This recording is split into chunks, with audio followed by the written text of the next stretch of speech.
Boom, boom, boom, boom, boom, boom, boom, boom, boom. Better. Hey, how you doing? I'm Thundercloud here at the Australian Poetry Hall of Fame in the Seahorse Medicine Cafe. Yeah, what am I doing? A few linguistic games on this Chillin Tuesday, 16th of July, 2024. Yeah, happy birthday to you, my son. Happy birthday, dear Luca. Yeah, wow, it's what an auspicious day for me and for him, of course. It's his son. Here in Guyra, well, we've had a little bit of snow today. So if you want to know the weather, I'm about to lay it on you. It's currently outside. It's I've got a thermometer outside and it's just a little bit above 0, but it's below 1. So that sort of makes it, I'm guessing, well, let's just say between 1 and 0.5 of a degree, 0.5 of a degree in Guyra outside. However, I've got the Bureau of Meteorology's weather report for Guyra in front of me, and it currently says that it's 3.4 outside, but it feels like minus 3.3, which would really make it just a little bit above 0 if you average that out. The wind, it's 26 kilometres an hour with gusts up to 32 kilometres an hour. We've got a 50% chance of at least 1 millimetre of rain overnight. They're predicting snow from, well, right now actually, and it has been sort of snowing on and off, but nothing's really settled yet. So fingers crossed, it settles. All the people can come up here because they've been here all day. People from everywhere looking for snow. Queensland, Brisbane, you name it. Even from Sydney, there's people. So yeah, let's hope that it snows. All right, we got Chillin Tuesday tonight, and what have I got for you tonight? I've got Banjo Paterson from 1894 for you. Now, if you like, if you want to support this channel, please give it a subscribe, give it a thumbs up, and in the comments box, write 000 because that's the temperature in Guyra pretty much. Yeah, so tonight, Banjo Paterson. I'll be interspersing that with a couple of Guyra poems that I've written myself, and also the great football legend Jack Dyer of the Richmond coach and player, Don't Be Where the Ball Ain't, the words and wisdom of AFL legend Jack Dyer. Why not? Because what an Aussie legend, and this is the Australian Poetry Hall of Fame, the place where legends are made. All right. First of all, let's do Guyra Beauty for you, hey? Guyra's Beauty. This is a bunch of 4 limericks that I wrote recently. Oh, in Guyra's quaint, peaceful space lies a charm you can't easily trace, where the hills meet the sky and the winds whisper by nature's grace in this serene place, where the clouds paint a canvas so wide and the valleys in beauty abide, with each sunrise a sight bringing joy, pure delight, in Guyra where dreams coincide. The paddocks, a verdant embrace, where wildflowers bloom with such grace, streams murmur softly near, calming every fear in Guyra, a magical place. From the mountains to fields that unfold, there's a story that's ancient, untold. Guyra's heart ever strong, in its rhythm a song, a symphony of wonders, behold. Yeah, that's a Thundercloud Guyra poem, or limerick, I should say, a group of limericks. All right, don't be where the ball ain't. That's actually pretty damn good advice from Jack Dyer. Let's give you the first bit of advice from Jack Dyer tonight. Now I've got a few picked out here already for you. So, on deviant behaviour, Jack Dyer never hesitated to pass comment about the sickos in society. Now you've got to remember this was in the 70s, so people weren't as PC as they are now. So if it's offensive, that's how it is, because that's how it's written, and I don't edit these kind of things because I think it's historical fact to know what the kind of thinking of people was back in those times. So yeah, he never hesitated to pass comment about the sickos into society. Here you go. This one, I'll have to take the ball back. The umpire hadn't finished blowing the flags. Although there are probably bars that cater for people like this, one can only hope the disgraceful act did not appear on the TV coverage in prime time. So here's another one. Fitzroy just copulated to the opposition. Of course, the entire club ultimately copulated to the opposition when they packed off to Brisbane in 1997. Here's another one. Kink tried to kick it or kink it, reporting on Collingwood's apparent sick puppy, Renee Kink. All right, we'll get some more of those later. But now, Banjo Paterson from 1894 I've got for you tonight. Shearing at Castlereagh, because I did one last week, one last week, which was a triolet, which was the first one published on January the 13th in 1894. This one was published on the 10th of February in 1894 in the Bulletin, Shearing at Castlereagh. The bell is set a-ringing and the engine gives a toot. There's 35 shearers here a-shearing for the loot. So stir yourselves, you penners up, and shove the sheep along. The musterers are fetching them 100,000 strong. And make your collie dogs speak up. What would the buyers say in London if the wool was late this year from Castlereagh?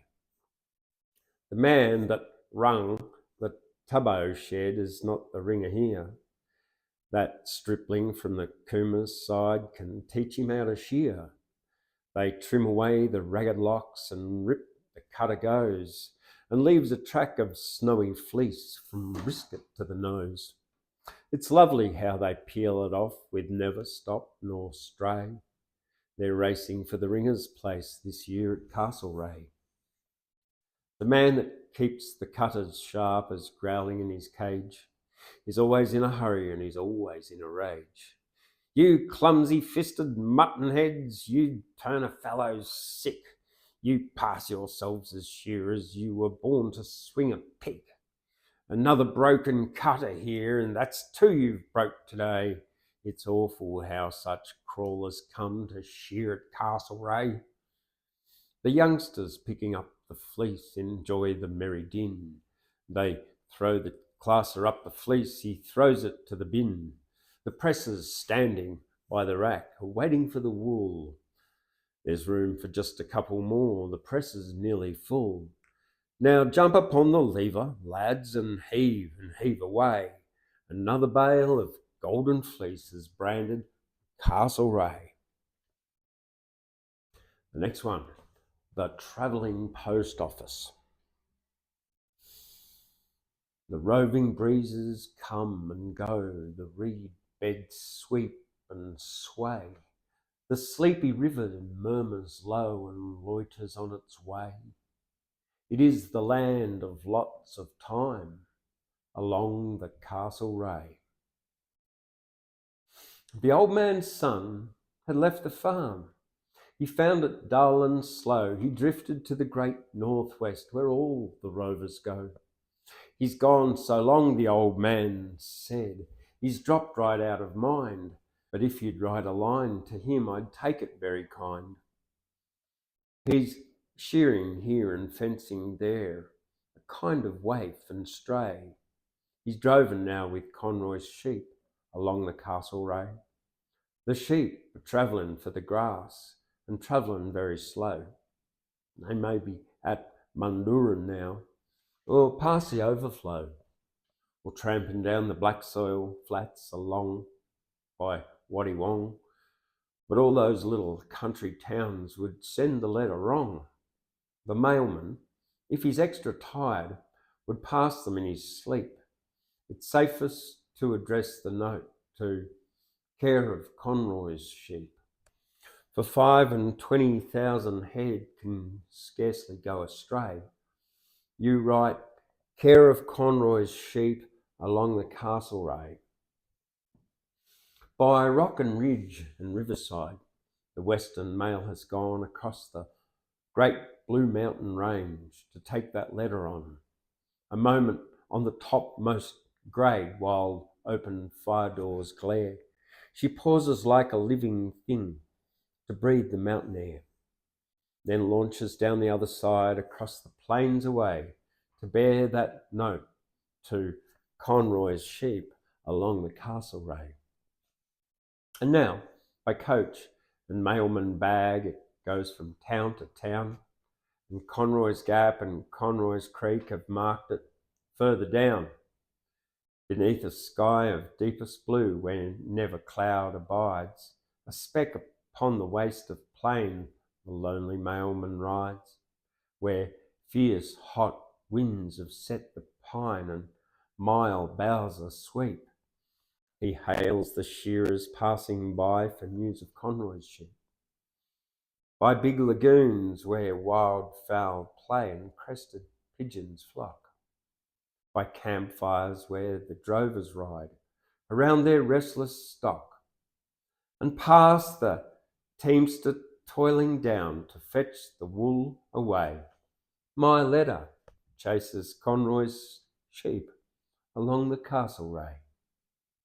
And that was published in the Bulletin on the 10th of May, 1894. Now, if you like that, give this video a thumbs up, because I did. I really like that. Along the Castlereagh, the travelling post office. All right. Instead, Jack Dyer wisdom. Instead of running, he's walking. You can't get kicks walking. This was about an ageing Dermot Brereton, no longer smooth, playing in slow motion for Sydney. Geography. Diamond Creek was a long way once, whatever that means.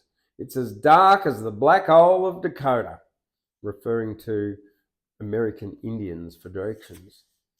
He comes from Ekalon, which could be in Siberia as far as I know. Must have learned his football by correspondence. This was about Collingwood's Daryl Salmon, recruited from a faraway location. Here we go. This is on foreign accents. I want an inquiry into that, or an inquiry, as they say in America. Not advised when attending a gay Mardi Gras or debating whether Jack was bilingual. Yeah. All right. Bartlett's older than he's ever been before, which thankfully for Kevin Bartlett has continued to be the case. Next one's interesting.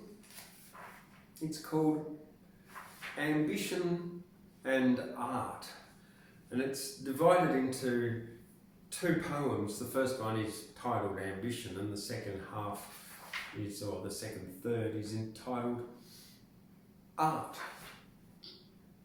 Ambition and Art. Ambition. I'm the maid of the lustrous eyes of great fruition, whom the sons of men that are overwise have called ambition.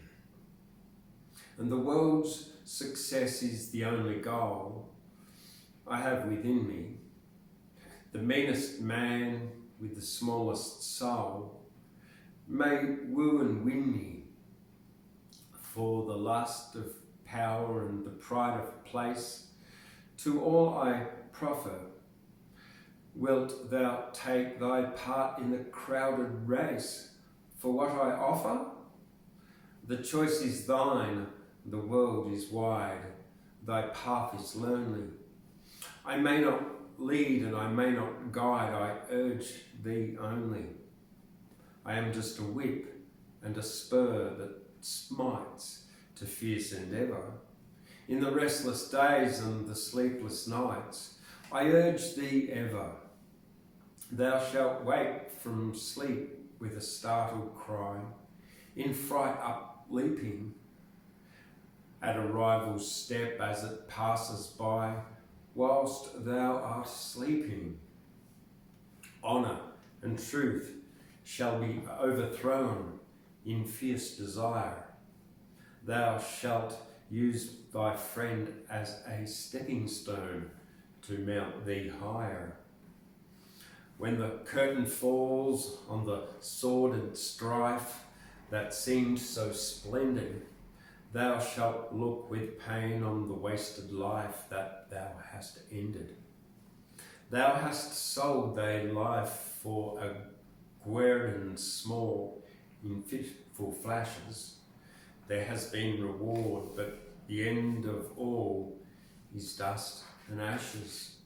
For the night has come and it brings to naught thy projects cherished, and thine epitaph shall in brass be wrought. He lived and perished. Part 2, Art. I wait for thee at the outer gate, my love, mine only. Wherefore tarriest thou so late, while I am lonely? Thou shalt seek my side with a footstep swift. In thee implanted is the love of art and the greatest gift that God has granted. And the world's concerns with its rights and wrongs shall seem but small things. Poet or painter, a singer of songs, thine art is all things. For the wine of life is a woman's love to keep beside thee, but the love of art is a thing above, a star to guide me. As the years go by with thy love of art all undiminished, thou shalt end thy days with a quiet heart. Thy work is finished. So the painter fashions a picture strong, that fadeth never, and the singer singeth a wondrous song that lives forever. And that was published in the Bulletin on the 26th of May, 1894. Well, the next one's called How Gilbert Died. There's never a stone at the sleeper's head, there's never a fence beside, and the wandering stark on the grave may tread, unnoticed and undenied, but the smallest child on the watershed can tell you how Gilbert died. For he rode at dusk with his comrade Dunn to the hut at the Stockman's Ford. In the waning light of the sinking sun they peered with fierce accord. They were outlaws both, and on each man's head was £1,000 reward. They had taken toll of the country road, and the troopers came behind, with a black that tracked like a human hound in the scrub and the rangers blind. He could run the trail where a white man's eye no sign of a track could find. He had hunted them out over the One Tree Hill and over the Old Man Plain, but they wheeled their tracks with a wild beast skill, and they made for the range again. Then away to the hut where their grandsire dwelt, they rode with a loosened rein. And their grandsire gave them a greeting bold, "Come in and rest in peace. No safer place does the country hold, with the night pursuit must cease. And we'll drink success to the roving boys and to hell with the black police." But they went to death when they entered there in the hut at the Scotsman's Ford. For their grandsire's words were as false as fair, they were doomed to the hangman's cord. He had sold them both to the black police for the sake of the big reward. In the depths of the night there are forms that glide as stealthily as serpents creep, and around the hut where the outlaws hide they plant in the shadows deep, and they wait till the first faint flush of dawn shall waken their prey from sleep.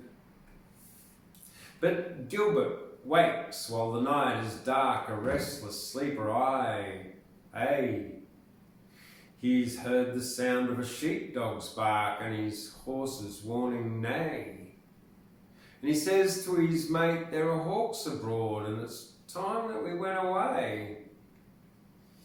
Their rifles stood at the stretcher head, their bridles lay to hand. They wakened the old man out of his bed when they heard the sharp command.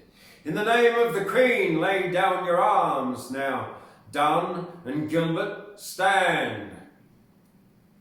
Then Gilbert reached for his rifle, true that close at his hand he kept. He pointed it straight at the voice and drew, but never a flash outlet, for the water ran from the rifle breech. It was drenched while the outlaws slept. Then he dropped the piece with his bitter oath, and he turned to his comrade Dunn. We're sold, he said, we're dead men both, but there may be a chance for one. I'll stop and I'll fight with the pistol here. You take your heels and run. So Dunn crept out on his hands and knees in the dim, half-dawning light, and he made his way to a patch of trees and vanished among the night. And the trackers hunted his tracks all day, but they never could trace his flight. But Gilbert walked from the open door in a confident style and rash. He heard at his side the rifles roar, and he heard the bullets crash. But he laughed as he lifted his pistol hand, and he fired at the rifle flash. Then out of the shadows the troopers aimed at his voice and the pistol sound. With the rifle flashes the darkness flamed, he staggered and spun around, and they riddled his body with rifle balls as it lay on the blood-soaked ground.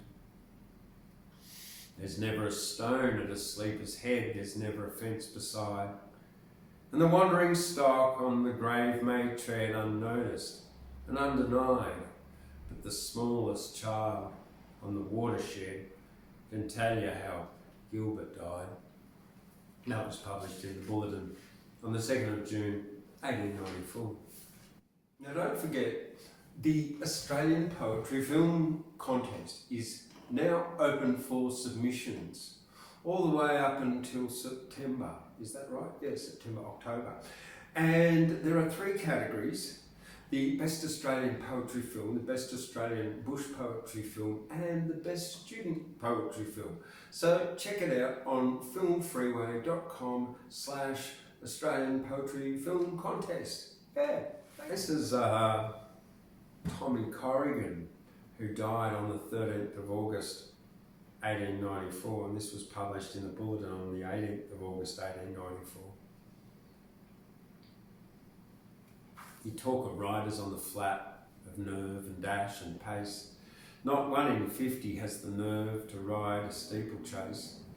It's gay enough while horses pull and take their fences strong, to rush a flyer to the front and bring the field along. But what about the last half mile with horses blown and beat, when every jump means all you know to keep him on his feet? When any slip means sudden death with wife and child to keep. You'd need some pluck to draw the whip and flog him at the leap. But Corrigan would ride them out by danger, undismayed. He never flinched from fence or wall, he never was afraid. With easy seat and nerve of steel, light hand and cheery face, he held the rushing horses back and made the sluggards race. He gave the shirkers extra heat, he steadied down the rash. He rode great, clumsy, boring brutes and chanced the fatal smash. He got the rushing wimlet home, but never jumped at all, but clambered over fence and clouted every wall. But you should have heard the cheers that shook the members' stand whenever Tommy Corrigan weighed out to ride lone hand. They were indeed a splendid pair, the great upstanding horse, the gamest jockey in his bank that ever faced a course. Though weight was big and pace was hot and jumps were stiff and tall, you follow Tommy Corrigan was past to one and all, and every man in Ballarat raised all he could command to put on Tommy Corrigan when riding old lone hand.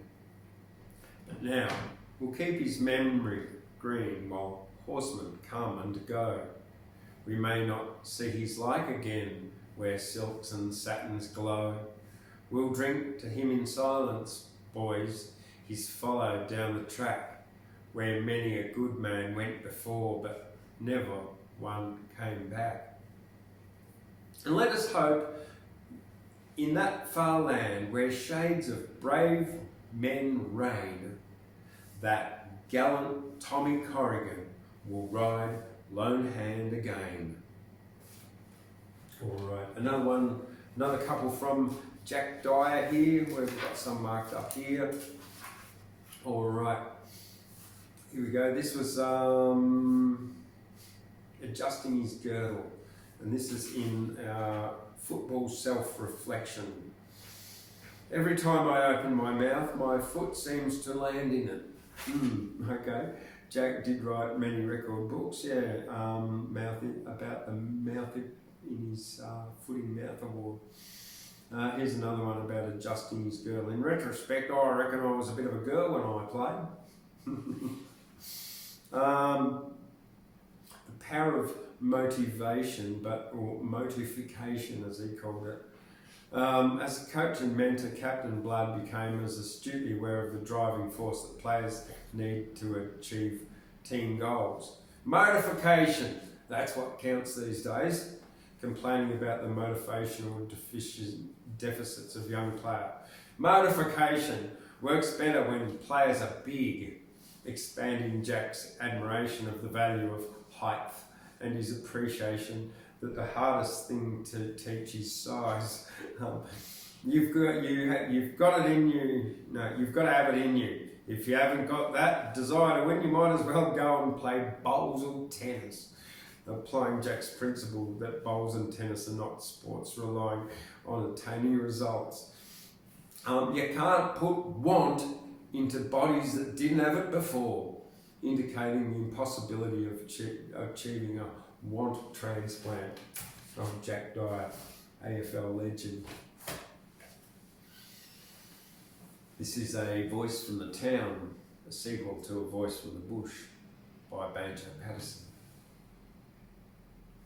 I thought in the days of the droving of steps I might hope to retrace, to be done with the bush and the roving, and settle once more in my place with a heart that was well nigh to breaking in the long lonely rides on the plain.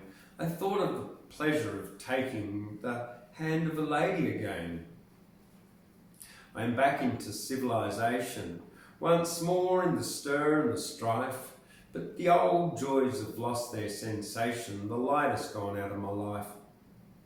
Men of my time, they've married, made fortunes, or gone to the wall. Too long from the scene I have tarried, and somehow I'm out of it all. For I go to the balls and the races, a lonely, companionless elf, and the ladies bestow their graces on others less grey than myself. While the talk goes round, I'm a dumb one, midst youngsters that chatter and prate. They call me the man who was someone way back in the year 68. And I look sour and old at the dances that swing to the strains of the band, and the ladies will give me the lances, no waltzes, I quite understand, for matrons intent upon matching their daughters with infinite push would scarce think him worthy the catching, the broken down man from the bush. New partners have come and new faces, and I, of the bygone brigade, sharply feel that oblivion my place is. I must lie with the rest in the shade. And the youngsters, fresh-featured and pleasant, they live as we lived, fairly fast. But I doubt if the men of the present are as good as the men of the past. Of excitement and praise they are chary. There is nothing much good upon earth. Their watchword is nil ad mirari. They are bored from the days of their birth, where the life that we led was a revel. They rinse and relent And refrain, I could show them the road to the devil, were I only a youngster again. I could show them the road where the stumps are, the pleasures that end in remorse, and the game where the devil three trumps are, the woman, the card, and the horse. Shall the blind lead the blind? Shall the sower of wind reap the storm as of yore? Though they get to their goal somewhat slower, they march where we hurried before. For the world never learns just as we did. They gallantly go to their fate, unheeded or warnings unheeded. The maxims of elders sedate. As husbandman patiently toiling draws a harvest each year from the soil, so the fools grow afresh for the spoiling, and a new crop of thieves for the spoil. But a truce to this dull moralising. Let them drink while the drops are of gold. I have tasted the dregs, 'twere surprising were the new wine to me like the old. And I weary for lack of employment, in idleness day after day, for the key to the door of enjoyment is youth, and I've thrown it away. That was published in the Bulletin on the 20th of October, 1894. The next one's called How the Favourite Beat Us by Banjo Paterson. "Aye," said the boozer, "I'll tell you it's true, sir. I once was a punter with plenty of pelf, but gone is my glory. I'll tell you the story how I stiffened my horse and I got stiffened myself. 'Twas a mare called the Cracker. I came down to back her, but found she was favourite all of a rush. The folk just did pour on to lay 6-4 on, and several bookies were killed on the crush. It seems old Tomato was stiff, though a starter. They reckon him fit for the Caulfield to keep.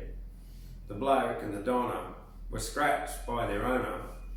He only was offered 3/4 of the sweet. We knew Salamander was slow as a gander. The mare could have beat him the length of the straight. And old Manumission was out of condition, and most of the others were running off weight. No doubt someone blew it, for everyone knew it.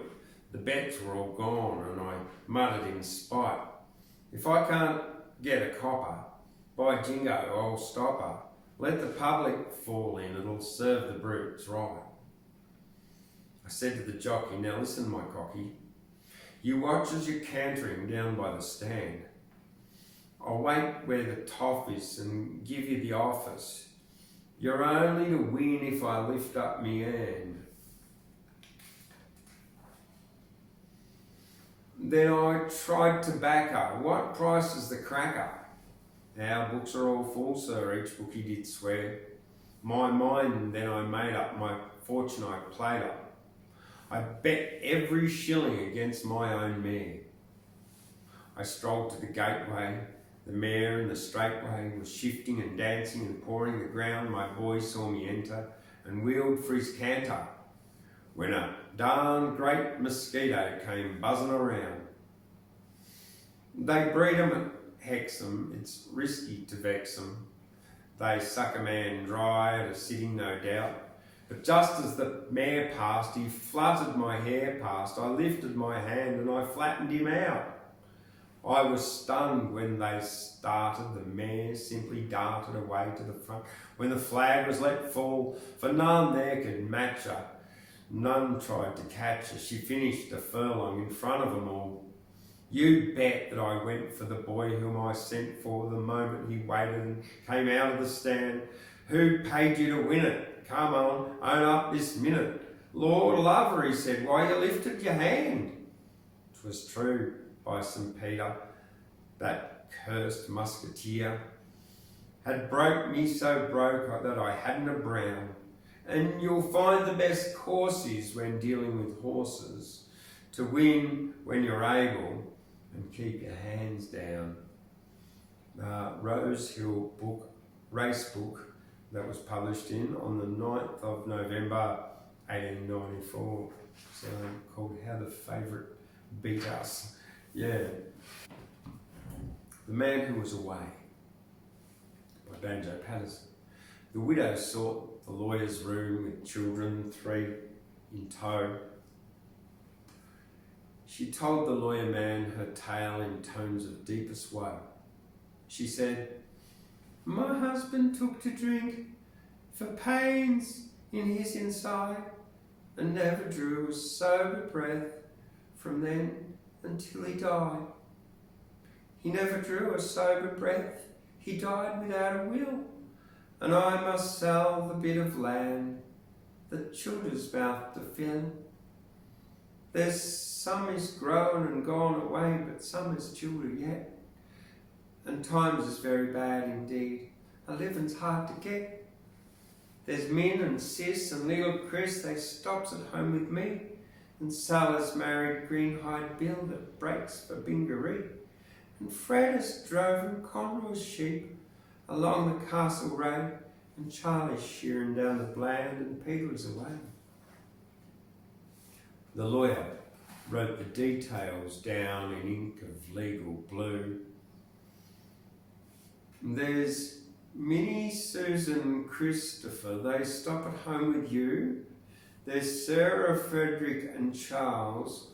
I'll write to them today. But what about the other one? The one who is away? You'll have to furnish his consent to sell the bit of land.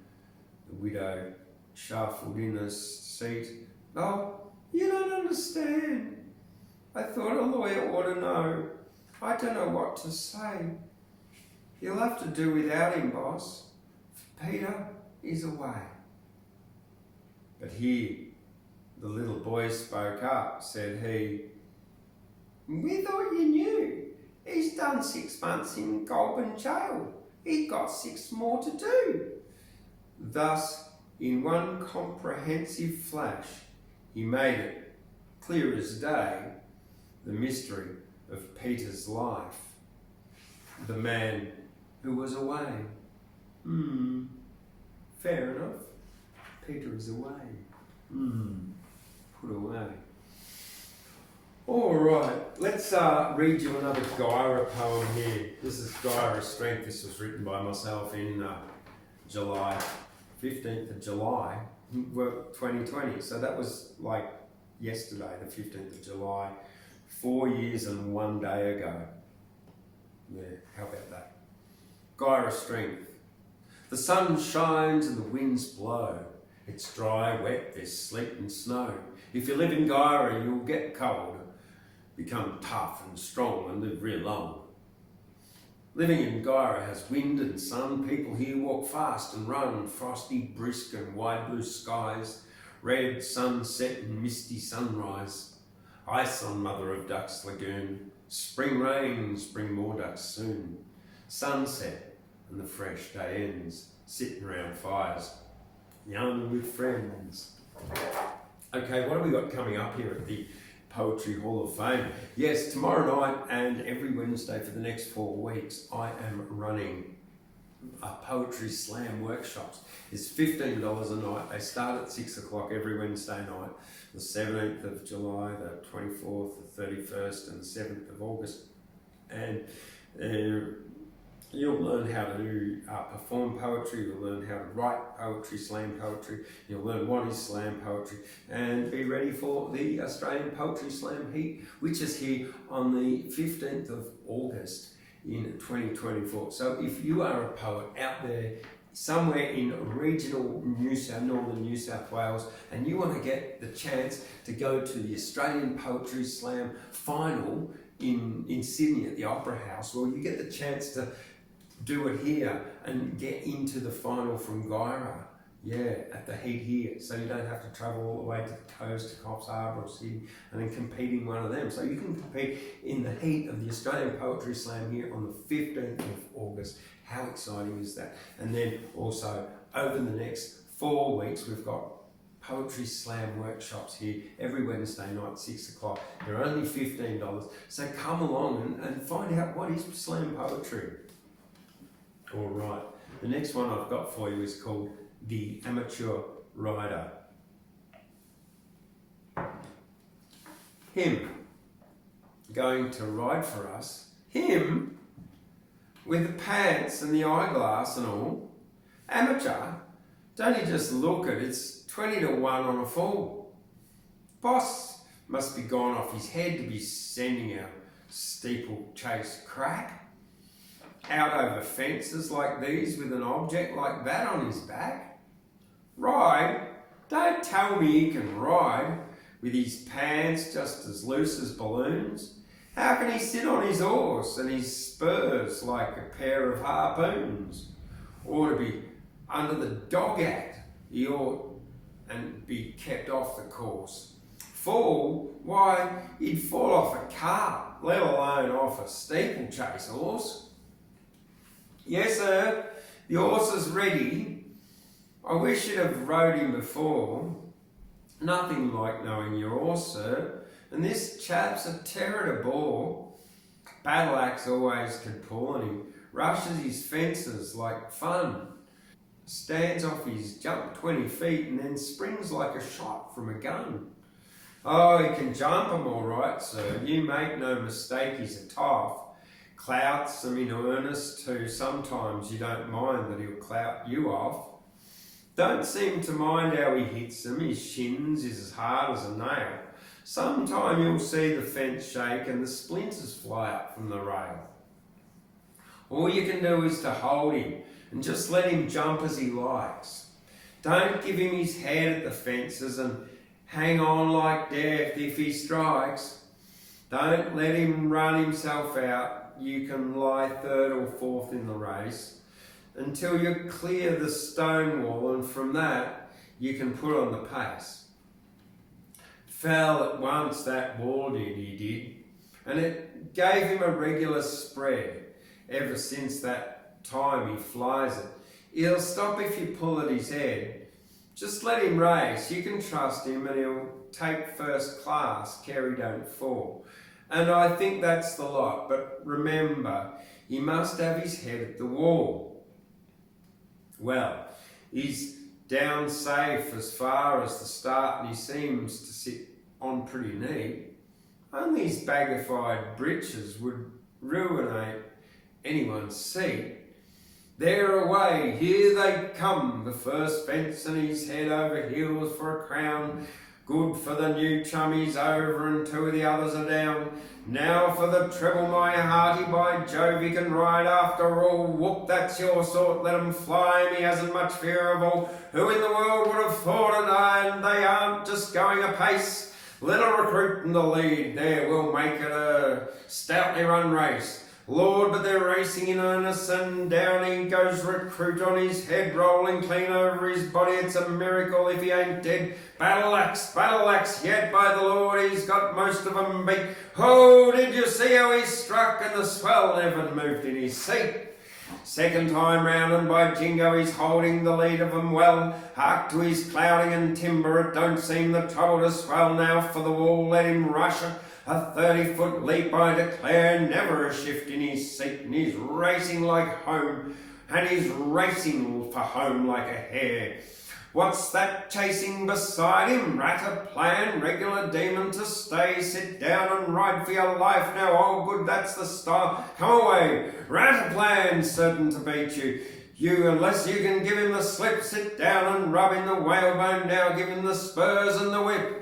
Battle axe yet, and it's battle axe wins for a crown. Look at him rushing the fences, he wants to bring the other chap down. Rat-a-plan never will catch him if only he keeps to the pins. Now the last fence and he's over. Battle axe wins. Well, sir, you rode him just perfect. I knew from the first you could ride. Some of the chaps you said couldn't, and I says, like this one aside, mark me, I said, that's a tradesman, the saddle is where you was bred. Wait, you're all right, sir, and thank you. And them was the words that I said. The bulletin, the 15th of December, 1894. And well, we've got one more to go. The Saltbush Bill and the Two Devines. All right, let's see. What have I got for you? Okay, this is a bit of a how to write poetry. I don't know, a bit of inspiration. Look, one of my favourite topics for poetry is animal poetry for young people, and not so young people. In fact, I've got a whole manuscript of unpublished poems with personal growth and environmental themes titled Seahorse Medicine for Growing Humans Being, hence why I'm in Seahorse Medicine Cafe. I like these kind of poems because they make complex themes relatable and topics relatable as well. Here are some things I use to ensure clarity when writing about complex ideas in animal poetry for children. I like to choose relatable animals like monkeys, seahorses, dinosaurs and chickens, things that donkeys, what animals that children know about. I use animals that children are familiar with and can connect to generally, but it's the first animal that comes to mind often. Familiar animals help them understand the animal's emotions and motivations, making the complex idea more relatable. I focus on concrete details and storytelling, using vivid language to describe the animal's actions, thoughts and feelings. I like to create a sensory experience for children as it helps them grasp the abstract concept. I try to break down complex ideas. I put complex ideas into smaller, more manageable pieces by using simple language and explaining things in a sort of a step-by-step manner. I use a lot of similes and metaphors because similes and metaphors compare complex ideas to familiar things, making them easier for children to understand. And I also always try to keep my poems positive and engaging by framing the complex idea in a positive light and focusing on the benefits of learning about it. So here's one of the ones that I've written, and this is called The Seahorse Said. One day I was sitting under a tree. I decided to go for a swim in the sea. I dived right in, and to my despair there were bits of plastic floating everywhere. A seahorse came and swam up to me. He said, "There's plastic everywhere, it's killing me." I listened to the seahorse choking there. "Your human rubbish pollution's everywhere. There's poisonous plastic all through the sea. It's hurting much more than you can see. Little bits of plastic look like krill. The whales eat it. It's making them ill. There's broken plastic all through the sea. It's killing the animals. There's bits stuck in me. There's so much plastic bioaccumulation. There's PCBs in human blood in every nation. Human plastic pollution right through the sea, making all animals sick, killing you, killing me. Human poisonous chemicals everywhere. Are you all stupid? Why don't you care?" I listened to the seahorse. He said, "Clean up the lands, clean the oceans and the earth and be nurturing humans." The seahorse said, "Thundercloud, you must yell out, tell the people to stop putting litter about. Reduce and reuse and recycle your waste because I really don't like this plastic ocean taste." The seahorse said, "Thundercloud, you must be vocal, buy plastic-free produce and buy it all local. If humans don't stop polluting the sea, you won't be able to swim here with me." There was one more thing. The seahorse said to me, "Look after the planet and walk softly. Recycle your waste, reduce, repair what you can, and make sure only your footprints are left on the sand." Seahorse swam away, and he winked at me. As I walked up the beach, I picked up 3 bits of plastic some grot had left behind, not thinking of the earth, not the nurturing kind. Grot was spotted by a ranger hidden behind a tree. "Yeah, Grot, you let your plastic fly through." The ranger was given the grot a littering fine. He winked at me for being so kind. A ranger said that I had made his day. "You must have spoken to the seahorse, eh?" I sat back under my tree and I started to think. And the ranger walked away, gave me another wink. And all that was going around in my head was that wink at the seahorse. And what the seahorse said. Yeah, so that's some of my animal poetry. All right, we got another few quotes from Jack Dyer here. On Richmond football players. Richmond are looking for players who want to play real bad. Jack's version of a recruiting drive, which explains Richmond's customary status on the ladder, which, well, in the 80s it was like up high. They should all close ranks and shut their mouths. That's a directive to Richmond Football Club during a period of inner turmoil. Oh, here we go. This is a cracker. I hope you two private school pushers don't ruin my football club. That's encouraging advice to the new Richmond Football Club directors Ian Wilson and the aptly named Graham Richmond, both former Geelong Grammar boys. You had to bring your own nail as a response to a query about what it was like to hang his Guernsey on a nail in the Richmond club rooms during the club's financial difficult times. Yeah, and I'll probably be told to mind my own business. Well, I am. The Richmond Football Club is my business. That's buying into a club dispute. What else have we got here from Jack Dyer? On retrospectivity. What's done is done. There's no point crying over split cartilages. Yeah. I never went to a girl barber's. I liked it to look a bit rough. There we go. You just have to compromise. This is on his grooming. You just have to compromise. Whenever I can't find a comb, I use a fork. Yeah. All right. On homosexuality, here we go. Oh, I don't like queens anyway. Mind you, I tolerate them now that I've mellowed. Responsive to Lou Richards' claim that Jack's Dyerism had slaughtered the Queen's English. I don't like queens anyway. Oh, yeah. All right. So, yeah, Jack Dyer, AFL football legend. Don't be where the ball ain't. Yeah. Best bit of advice ever. If you're playing football, don't be where the ball ain't. All right. The next one I've got for you. The next one is Saltbush Bill by Banjo Paterson.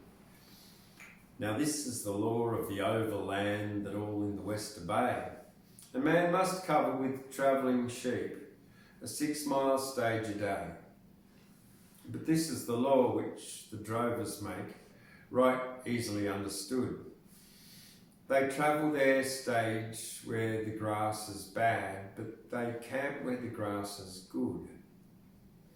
They camp and they ravage the squatter's grass till never a blade remains. Then they drift away as the white clouds drift on the edge of the Saltbush plains. From camp to camp and from run to run, they battle it hand to hand for a blade of grass and the right to pass on the track of the overland. For this is the law of the great stock routes, 'tis written in white and black. The man that goes with the travelling mob must keep to a half-mile track. And the drovers keep to a half-mile track on the runs where the grass is dead, but they spread their sheep on a well-grassed run till they go with a 2-mile spread. So the squatters hurry the drovers on from dawn till the fall of night, and the squatters' dogs and the drovers' dogs get mixed in a deadly fight. Yet the squatters' men, though they hunt the mob, are willing the peace to keep, for the drovers learn how to use their hands when they go with the travelling sheep. But this is the tale of a jackaroo that came from a foreign stand, and the fight that he fought with Saltbush Bill, the king of the overland. Now, Saltbush Bill was a drover tough as ever the country knew. He'd fought his way on the great stock routes from the sea to the big Barcoo. You can tell when he came to a friendly run that gave him a chance to spread, and he knew where the hungry owners were that hurried his sheep ahead. He was drifting down in the 80 drought with a mob that could scarcely creep, when kangaroos by the thousands starve. It is rough on the travelling sheep. And he camped one night at the crossing place on the edge of the Wilga Run. We must manage a feed for them here, he said, or half of the mob are done. So he spread them out when they left the camp, wherever they liked to go, till he grew aware of a jackaroo with his station hand in tow. And they set to work on the straggling sheep, and with many a stop, whip, crack, they forced them where the grass was dead in the space of the half-mile track. So William prayed that the hand of fate might suddenly strike him blue, but he'd get some grass for his starving sheep in the teeth of that jackaroo. So he turned and he cursed the jackaroo, and he cursed him alive or dead, from the soles of his great unwieldy feet to the crown of his ugly head. With an extra curse on the moat he rode, and the cur at his heels that ran, till the jackaroo from his horse got down, and he went for the drover man, with the station hand for his picker up through the sheep, with the station hand for his picker up, though the sheep ran loose the while. They battled it out on the Saltbush plain in the regular prize ring style. Now the new chum fought for his honest stake and the pride of the English race, but the drover fought for his daily bread with a smile on his bearded face. So he shifted ground and he sparred for wind, and he made it a lengthy mill. And from time to time, as his scouts came in, they whispered to Saltbush Bill, "We've spread the sheep with a 2-mile spread, and the grass, it is something grand. You must stick it to him, Bill, for another round, for the pride of the overland." The new chum made it a rushing fight, though never a blow got home, till the sun rode high in the cloudless sky and glared on the red brick loam, till the sheep drew into the shelter trees and settled them down to rest. Then the drover said he would fight no more, and he gave his opponent best.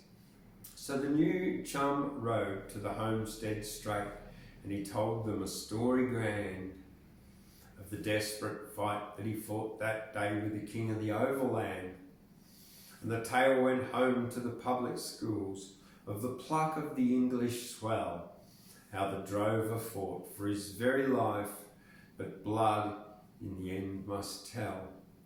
But the travelling sheep and the Wilga sheep were boxed on the old man plain. 'Twas a full week's work ere they drafted out and hunted them off again. With a week's good grass in their wretched hides, with a curse and a stockwhip crack, they hunted them off on the road once more, to starve on the half-mile track. And Saltbush Bill on the overland will many a time recite how the best day's work that he ever did was the day that he lost the fight. Yeah, that was published in the Bulletin on the 15th of December. And so was the next one. And it's the last one for this evening. So if you're liking this, give it a thumbs up and subscribe so you get notified when I'm doing more. And if you're really liking it, go down to the comments and just type 777, because that's very, very lucky. All right, the Two Devines. It was shearing time at the Mile Lake, and there rose the sound through the livelong day of the constant clash that the shear blades make when the fastest shearers are making play. But there wasn't a man in the shearers' lines that could shear a sheep with the Two Devines. They had run the sheds of the east and west and beaten the cracks on the Walgett side, and the Cooma shearers had given 'em best. When they saw 'em sheared, they were satisfied. From the southern slopes to the western pines, they were noted men, were the Two Devines. 'Twas a weather flock that had come to hand, great struggling brutes, the shearers shirk. For the fleece was filled with grass and sand, and 70 sheep was a big day's work. At £1 100, it's dashed lines to shear such sheep, said the Two Devines. But the shearers knew that they'd make a check when they came to deal with the station ewes. They were bare belly and bare of neck, with a fleece as light as a kangaroo's. We will show the boss how a shear blade shines when we reach those ewes, said the Two Devines.